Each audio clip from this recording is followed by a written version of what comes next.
사라 이야기는 여러분 다 아시지만 이 가정에 한 단어로 표현한다면 여러분 기다림입니다. 기다림. 25년. 여러분 25년 전을 한번 돌이켜 볼까요? 어떻습니까? 25년. 25년 저는 가만히 보니까 지금쯤 이제 군대 제대를 했네요 하고 2000년도에 이제 밀레니엄이라고 이제 나라가 뭐 망할 것 같은 그런 시대였던 것 같아요. 그리고 열심히 일하고 있을 때 같은데 지금 생각해 보면 너무 빨리 지나왔는 것 같은데 시대가 참 많이 길죠. 우리는 흔히 세상에서는 강산이 2번이나 바뀌었다. 어떻게 2번 반이잖아요. 그 기나긴 시간입니다. 근데 여러분 아브라함과 사라는 하나님의 약속을 처음 받았습니다. 여러분 약속을 받았어요. 약속을 받았는데 그 받았을 때 그 마음이 어땠겠습니까? 얼마나 뜨거웠겠습니까? 그를 통하여 자손들이 하늘의 별과 같이 바다의 모래와 같이 그런 믿음의 자손들을 이룰 것이라는 하나님의 그 약속이 하나님 앞에서 받았더니 그것에 대한 그 믿음, 그 열정, 그 뜨거움, 그 희망, 그 소망, 기쁨은 얼마나 넘쳤겠습니까? 그런데 여러분 이 25년이라는 시간은요, 이 모든 열정과 믿음과 소망과 희망을 다 식어버리게 하는, 다 사라지게 만드는 충분한 시간이 되었더라고요. 기다림이, 그 소망함이 이 25년의 시간 동안 절망으로 바뀌어버린 것입니다. 여러분이 하나님의 이 성경은요 이렇게 표현하고 있습니다. 이 하나님의 약속은 그들에게 기쁨이 되었을 건데 25년이 지난 다음에 이 하나님의 약속은 어떻게 바뀌었습니까? 헛웃음으로 바뀌었어요. 여러분 창세기 18장 12절에 보면 사라가 속으로 웃고 이르되 내가 노쇠하였고 내 주인도 늙었으니 내게 무슨 즐거움이 있으리요. 여러분 여기서 사라가 속으로 웃었다 이 말은 뭡니까? 이때의 웃음은요 소망과 기쁨의 웃음이 아니라 비웃음입니다. 회의적인 웃음입니다. 냉소적인 웃음인 거예요. 이 25년의 시간이 아브라함과 사라의 이 마음을 이렇게 바꿔버렸다는 겁니다. 그런데 여러분 놀랍게도 하나님은 그 냉소적이고 불신에 섞인 이 웃음마저도 하나님 사용하시죠. 하나님은 그들의 이 비웃음, 이 냉소적인 웃음을 여러분 이삭의 이름 뜻이 뭡니까? 그가 웃다라는 이름으로 바꾸어서 절망의 비웃음을 기쁨과 감격의 웃음으로 바꿔버리셨어요. 여러분 그렇다면 하나님이 이토록 아브라함과 사라를 오래 기다리게 하신 이유가 무엇입니까? 그 이유가 무엇이겠습니까? 그냥 주시면 되는데 왜 이렇게 하셨겠습니까? 그 사실은 명확합니다. 인간의 능력이 1%도 섞이지 않은 하나님이 믿음으로 주시는 이 자손들, 믿음으로 이루는 이 자손들은 하나님의 나라는, 하나님의 민족은 나의 능력과 나의 어떤 의지와 이런 것이 아니라 오직 믿음으로 100% 하나님의 작품으로 이루어진다는 걸 하나님이 증명하시기 위한 하나님의 시간이었다는 거예요. 여러분 참 아이러니하기도요. 아브라함의 나이가 왜 100세였을까요? 사라의 나이가 왜 90세였을까요? 저는 말씀을 준비하면서 갑자기 이런 게 들더라고요. 생물학적으로 가능성이 100%, 90%, 이건 다 끝났다. 이런 걸 상징하는 의미가 아닌가? 이건 제 생각입니다. 여러분 사도 바울이 이렇게 말했잖아요. 로마서 4장 19절에 그가 100세나 되어 자기 몸이 죽은 것 같고 사라의 태가 죽은 것 같음을 알고도 믿음이 약하여지지 않으냐고 이렇게 말하죠. 그러니 아브라함의 100세와 사라의 90세는 죽었다는 거예요. 생명을 낳는 데는 이미 죽었다는 거예요. 그런데 그들의 이 죽은 몸을 통하여 생명이 나는 것은 전적인 하나님의 은혜라. 하나님이 하실 수밖에 없었다라는 믿음의 고백. 사랑하는 성도 여러분, 25년의 시간은, 기다림은요, 아브라함의 인간적인 힘과 계획을 모두 소진시키는 시간입니다. 그리고 오직 하나님만 바라보게 하는 순전한 믿음의 사람으로 빚어가는 시간이라는 것입니다. 사랑하는 성도 여러분, 모든 것 다 체념하고 모든 것 다 끝났다고 생각했을 때, 그때 순전한 믿음을 통해서 태어난 약속의 아들 이삭, 이 이삭이 훗날 온 인류를, 자신을 내어주실 예수 그리스도를 예표하는 그런 언약의 상속자로가 되지 않습니까? 사랑하는 성도 여러분, 우리가 이것을 놓치지 말아야 합니다. 여러분, 하나님은 하나님의 놀라운 역사를 이루어갈 때 약속의 자녀, 믿음의 자손은 다 이렇게 태어나게 하세요. 왜요? 모든 불가능 가운데 태어나야, 인간의 모든 힘들이 다 소진되고 할 수 없어야 진정한 믿음의 자손이 되기 때문에 그래요. 이런 경험들을 하나님은 꼭 하게 하신다는 거예요. 여러분, 우리의 기도가 하나님 안에서 응답이 더뎌지고 우리가 무언가 기도하는 가운데 이루어지지 않을 것 같고 모든 것이 다 포기하는 상황 가운데로 하나님께서 한없이 무응답의 시간들, 그런 시간들로 두시는 이유 중에 하나도 여러분, 우리가 경험해야 될 게 있다는 거예요. 모든 경수가 끊어진 사라가, 여러분, 모든 가능성이 끊어진, 무언가를 이룰 만한 모든 여지가 없을 때, 그때서야 비록 이것이 사람이 한 일이 아니라 하나님이 하셨다라고 고백할 수밖에 없기 때문에 그렇습니다. 사랑하는 성도 여러분, 그런 인생과 삶이 우리 가운데 이루어질 때 여러분, 우리가 진정으로 하나님이 우리의 삶 속에 진정한 하나님을 고백할 수 있지 않겠습니까? 여러분, 약속의 믿음을 25년 동안 붙들고 있는 거 쉽지 않습니다. 아브라함도 믿음 없는 모습 보이지 않습니까? 그렇지만 결국은 그 모든 시간을 통해서 하나님은 하나님이 하셨다라는 놀라운 믿음을 우리에게 주신다는 것. 우리의 삶 속에 그러한 시간들을 겪고 있다면 여러분, 그 시간을 통해 주님에 대한 전적인 믿음과 신뢰가 이루어지길 간절히 소망합니다. 그러한 시간들, 하나님 왜 이렇게 응답이 되지 않을까? 그런 시간들 속에 하나님만이 하시는 놀라운 믿음의 역사를 꼭 경험하게 되시기 주님의 이름으로 축복합니다. 여러분, 두 번째는요, 여러분, 한나의 삶을 한번 볼까요?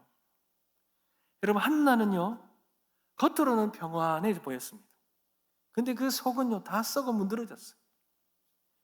남편 엘가나의 특별한 사랑을 받았지만 여러분, 남편 사랑도요, 자녀 없는 그녀의 이 썩은 마음, 이 다 썩어진 문드러진 이 마음을, 이 텅 빈 마음을 채울 수 없었어요. 어떻게 할 수가 없었어요. 특별히 이 경쟁자 브린다의 너는 아이도 없다라는 이 말이 이런 비수같이 그녀의 심정을 찔렀습니다. 여러분, 이 한나의 마음이 어땠겠습니까? 은혜를 받지 못한 자 같고 복을 받지 못한 자 같고 나는 소외된 자 같고 나의 믿음과 신앙이 뭔가 잘못된 것 같고 아닌 것 같고 사람들이 믿음 생활하고 기도 생활하는데 자녀가 없다라는 이 그냥 스쳐가는 한 말이 얼마나 고통스럽게 다가왔겠습니까? 저는 이 부분을 이제 저희 부모님이 많이 그러시더라고요. 제가 몇 번 말씀드렸지만 저희 외할머님은 삼촌이 없으세요. 그러니까 다 외할머니 밖에 없으세요. 그래서 이제 그래서 낳으셨는데 우리 어머니도 딸입니다. 중간이 저희 어머니세요. 그래서 이제 우리 어머니 결혼해서 낳았는데 또 누나들이 딸입니다. 그러니까 딸 집안에 딸의 딸입니다. 그러니 옛날에는요, 아들 못 낳으면 죄인이잖아요. 예, 지금은 여러분 역전을 이루었습니다. 요즘은 딸 없는 분들이 얼마나 부러워하는지 모르세요. 근데 그때는요, 아들을 못 낳으면 정말 죄인처럼 여겨. 그러니까 교회를 다니고 전도를 하고 가더라도 아이고 뭐 저 집에는 뭐 아들도 하나 못 얻었는데 이런 말을 많이 들으셨대요. 그러니 그 얼마나 그 마음이 그렇게 아팠겠습니까?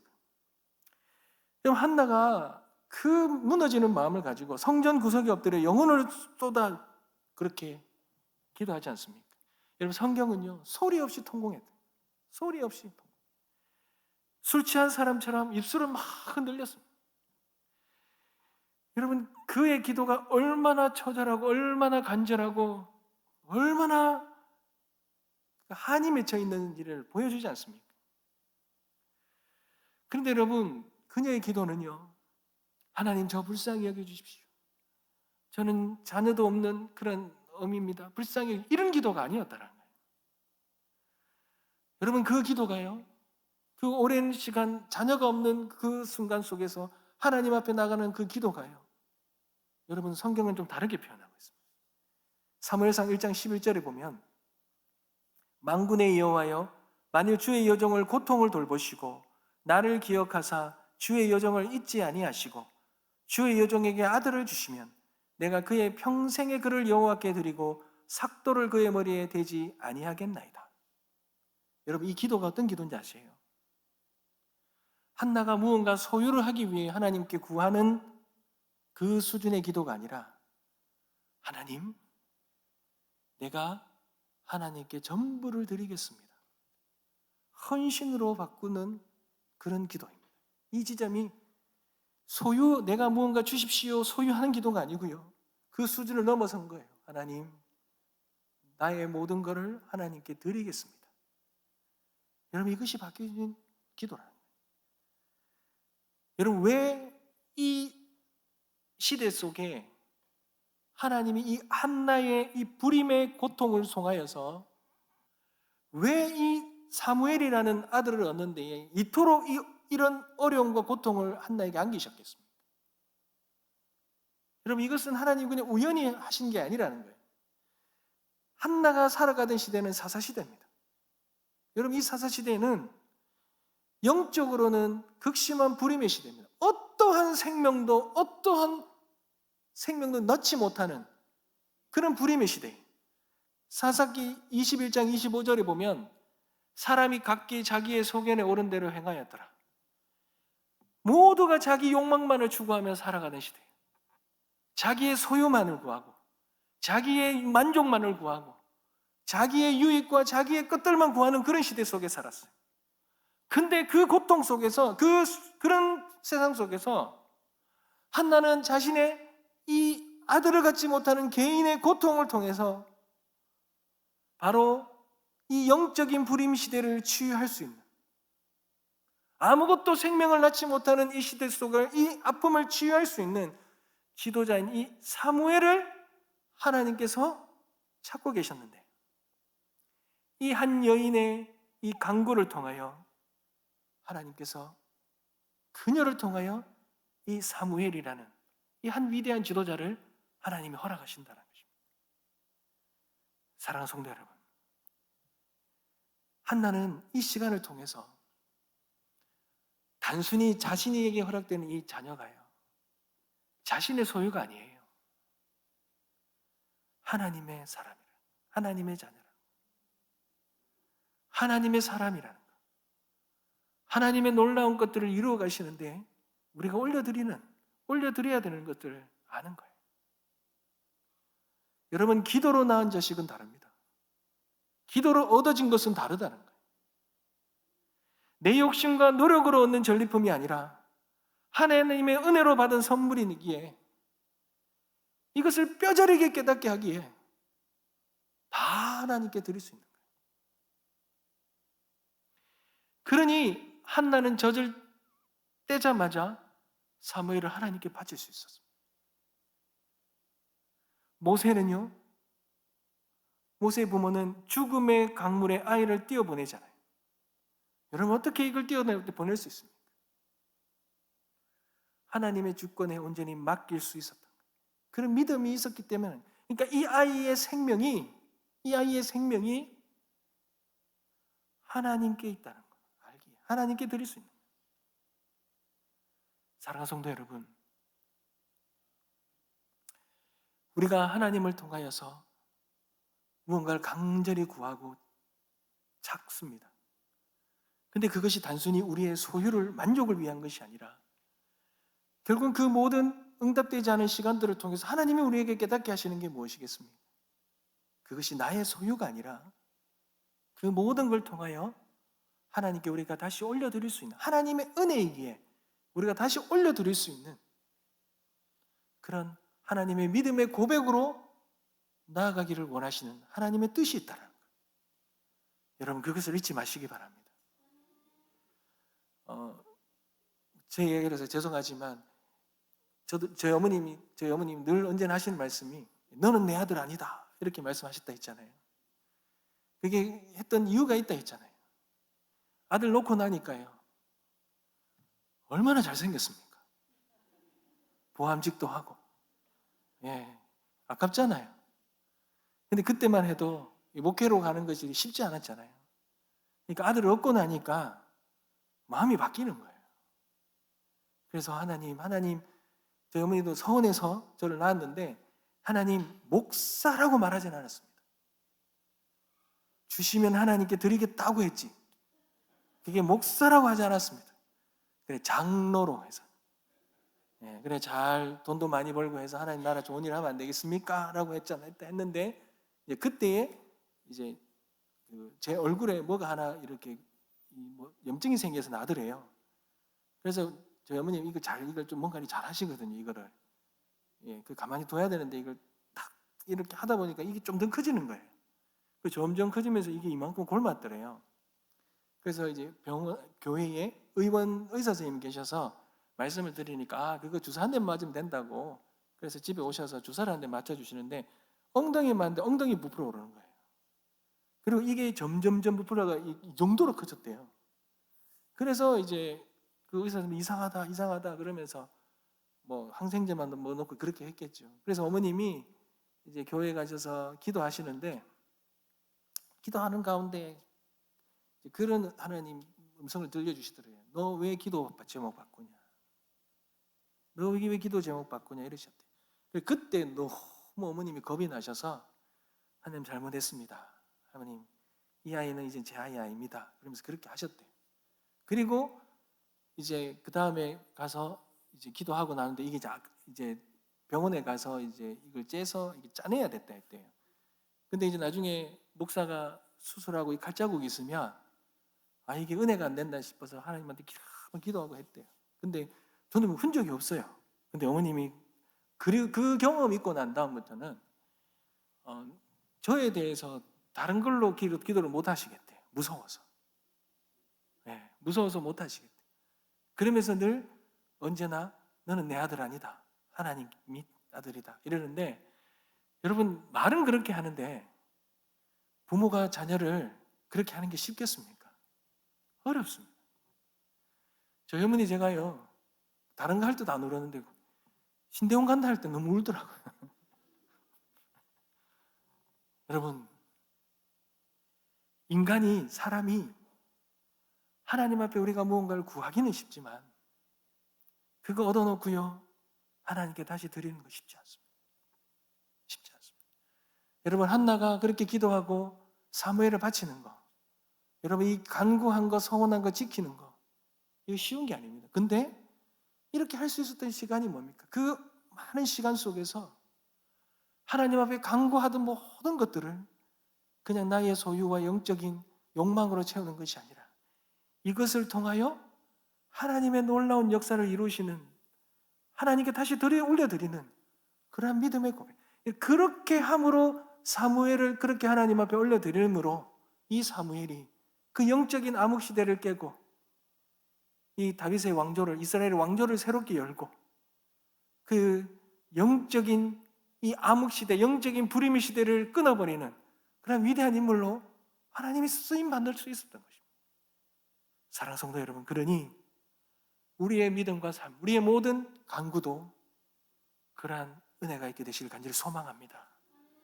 우리 안에 단순한 소망에만 머무는 것이 아니라 우리의 모든 것들이 하나님의 뜻을 위하여 우리가 기꺼이 다시 올려드릴 수 있는 그 믿음의 은혜가 있게 되시길 간절히 소망합니다. 여러분, 그리고 마지막으로 이 사가랴와 엘리사벳의 이야기를 한번 볼까요? 여러분, 성경은 이 두 부부를요, 누가복음 1장 6절에는 이렇게 말합니다. 두 사람이 하나님 앞에 의인이니 주의 모든 계명과 규례대로 흠이 없이 행하였더라, 이렇게 칭찬합니다. 여러분, 경건한 제사장의 가문이었습니다. 흠 없는 삶을 살았다라는 거예요. 그런데 그들의 영광스러운 삶에도요, 그들에게 응답받지 못하는 기도의 제목이 있다라는 거예요. 여러분, 이것이 하나님의 뜻 안에 있었다라는 거예요. 여러분, 우리가 온전히 이 땅에 산다고 해서 모든 기도가 다 응답되는 것이 아닙니다. 여러분, 이 사가랴와 엘리사벳도 늘 하나님의 영광 올려드리는 삶을, 복된 삶을 살았지만 그들 안에도 이 아픔이 있었다는 거예요. 아마 이 자녀에 대한 기도를요, 포기했을 수도 있습니다, 이들이. 그런데 그들은 그럼에도 불구하고 한결같이 변함없었던 게 있어요. 그 삶, 의로운 삶, 그 자체가 하나님께 드리는 기도가 되었다는 거예요. 여러분, 응답이 없어 보이는 상황 속에서도 하나님 원망하지 않고 묵묵히 자신의 자리를 지키고 그렇게 주님 앞에 신실한 삶을 살아가는 것도요, 여러분, 그리스도인이 드리는 살아있는 기도라는 거예요. 우리는 단순히 무언가를 구하고 응답받아야 되는 것만이 기도라고 생각하는데 그렇지 않다라는 거예요. 하나님 앞에 믿음의 모습으로 한결같이 살아가는 것, 그것도 하나님이 받으시는 삶으로의 기도라는 것입니다. 근데 이 사가랴와 엘리사벳의 이 의로운 삶, 의로운 기도를 하나님 보시고 여러분, 400년이라는 영적인 긴 침묵을 깨고 천사 가브리엘을 통하여 말씀하셨습니다. 누가복음 1장 13절 말씀입니다. 천사가 그에게 이르되 사가랴여 무서워하지 말라. 너의 간구함이 들린지라. 내 아내 엘리사벳이 내게 아들을 낳아주리니 그 이름을 요한이라 하라. 여러분, 너의 간구함이 들린지라. 하나님이 잊지 않으셨다라는 거예요. 단 한순간도. 다만 하나님의 시간표, 여러분의 카이로스라 그러죠. 이 카이로스의 때를 하나님 기다렸을 뿐입니다. 하나님은 그들의 개인적인 성취, 개인의 기도의 응답의 차원을 넘어서 인류의 구원자이신 예수 그리스도의 길을 예비할 위대한 선지자가 필요한 바로 그때에 하나님께서 이 세례 요한을 준비하신 것입니다. 마치 마른 광야에 길을 내고 사막에 강을 내시는 것처럼 그들의 노년과 그 영적인 침묵의 그 오랜 시간 속에서 하나님께서 가장 위대한 소리를 낼 사람, 예수 그리스도가 이 땅에 오시면 가장 잘 준비할 수 있는 사람, 교만해지거나 더 높아지려거나 그것이 아니라 절대적인 2인자의 삶을 살면서 절대적인 1인자인 예수 그리스도를 온전히 길을 예비할 수 있는 사람, 그 사람을 주님이 준비하신 것입니다. 사랑하는 성도 여러분, 이렇게 보면요, 하나님 이 구원의 역사 속에 위대한 인물들, 이 위대한 인물들이 왜 그냥 짠 하고 태어나지 않아야 되는 이유가 우리가 이해되지 않습니까? 믿음의 온전한 모습을 이루어가기 위한 믿음의 사람으로, 믿음의 조상으로 태어나기 위해서는 하나님의 약속을 믿는, 그리고 그것을 끝까지 붙들고 믿을 수밖에 없는 그런 25년의 시간이 필요했던 것입니다. 아무것도 생명을 낳지 못하는 그 영적인 시대 속에 그 모든 생명의 그것을 시작하는 문을 활짝 열 수 있는 그 인물을 하나님 준비하시기 위해서는 하나님이 주신 모든 것 다 주님께 내어드릴 수 있는 믿음의 사람, 그 사람이 하나님 필요했던 것입니다. 그리고 400년이라는 그 영적인 침묵 속에서 예수 그리스도 오심을 그 광야에서 사망에서 외쳐야 될 그 한 사람을 하나님 준비하시기 위해서 하나님은 이 엘리사와 사가랴라는 엘리사벳과 사가랴라는 이 한 부모의 그 부모들의 그 오랜 의로운 삶 가운데 그 삶의 기도 가운데 하나님께서 그 세례 요한을 준비하시고 그 세례 요한을 통하여 하나님은 놀라운 그 생명의 광야에 외치는 소리, 주님을 예배하시는 그 길을 준비하신 것입니다. 사랑하는 성도 여러분, 그렇다면 이 모든 기도가 이 모든 것들이 한데 어울려졌기에 여러분 예수 그리스도를 향한 구속사의 거대한 그런 역사가 스토리가 이루어진 것 아니겠습니까? 그렇다면 여러분 우리의 삶에도 동일합니다. 여러분 하나님은 우리를 통하여서도 지금도 그 놀라운 위대한 하나님의 역사를 이루어 가시리라 믿습니다.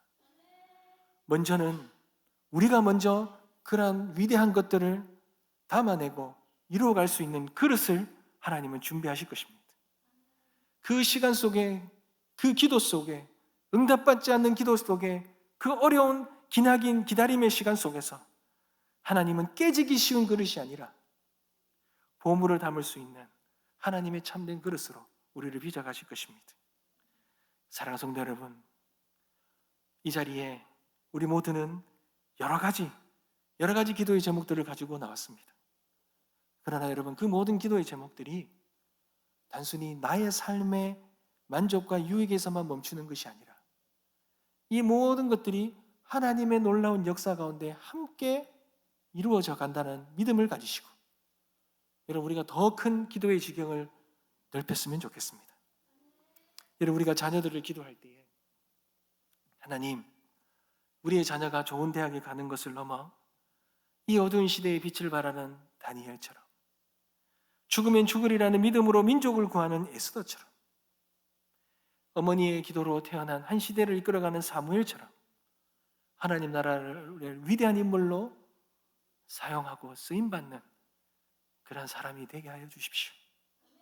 우리의 기도의 지경이 이래 넓어졌으면 좋겠습니다. 하나님, 나의 사업이 단지 돈을 버는 것을 넘어서 이 사업처가 하나님 나라를 확증하는 거룩한 도구, 선한 청지기의 기업이 되게 하여 주시옵소서. 여러분 그렇게 기도하기를 원합니다. 하나님 제 육신의 질병을 고쳐주시는 것을 넘어 이 고난의 시간을 통해 주님의 십자가를 더 깊이 묵상하시고 회복된 삶을 통해 살아계신 하나님 증거하는 그러한 부활의 산 증인이 되게 하여 주시옵소서. 우리가 그렇게 기도하는 우리가 되어지기를 소망합니다. 사랑하는 성도 여러분, 우리의 기도도 그러한 교회가 우리 교회도 그러한 교회가 되어지기를 소망합니다. 우리의 교회도 우리 교회의 문제만을 위한 것이 아니라 이 지역과 나라와 민족과 열방을 위해서 함께 기도하고 하나님 다시 그 주님 다시 오시는 그 하나님 나라의 회복을 위하여 우리가 다시 함께 기도하는 그 역사를 이루게 쓰임 받는 교회가 될 수 있도록 그렇게 기도하며 나아가는 우리가 되어지길 간절히 소망합니다. 여러분 잊지 마십시오. 우리 성도님들의 모든 기도는 결코 허공에 흩어지지 않습니다. 작은 신음과 눈물 하나하나가 하나님 손에서 이 시대를 향한 위대한 구원의 역사를 엮어가는 그러한 소중한 실이 된다는 것, 아름다운 그 그림을 이루어가는 그런 하나의 터치가 되어 간다는 것을 여러분 잊지 마시고 오늘도 이 위대한 기도의 자리에서 우리의 기도의 제목을 뛰어넘어 하나님 나라를 위하여 또 더 크게 기도의 지경을 넓히고 기도하는 저와 여러분 되시길 주님의 이름으로 축복합니다. 우리 찬양함 드리며 기도하겠습니다.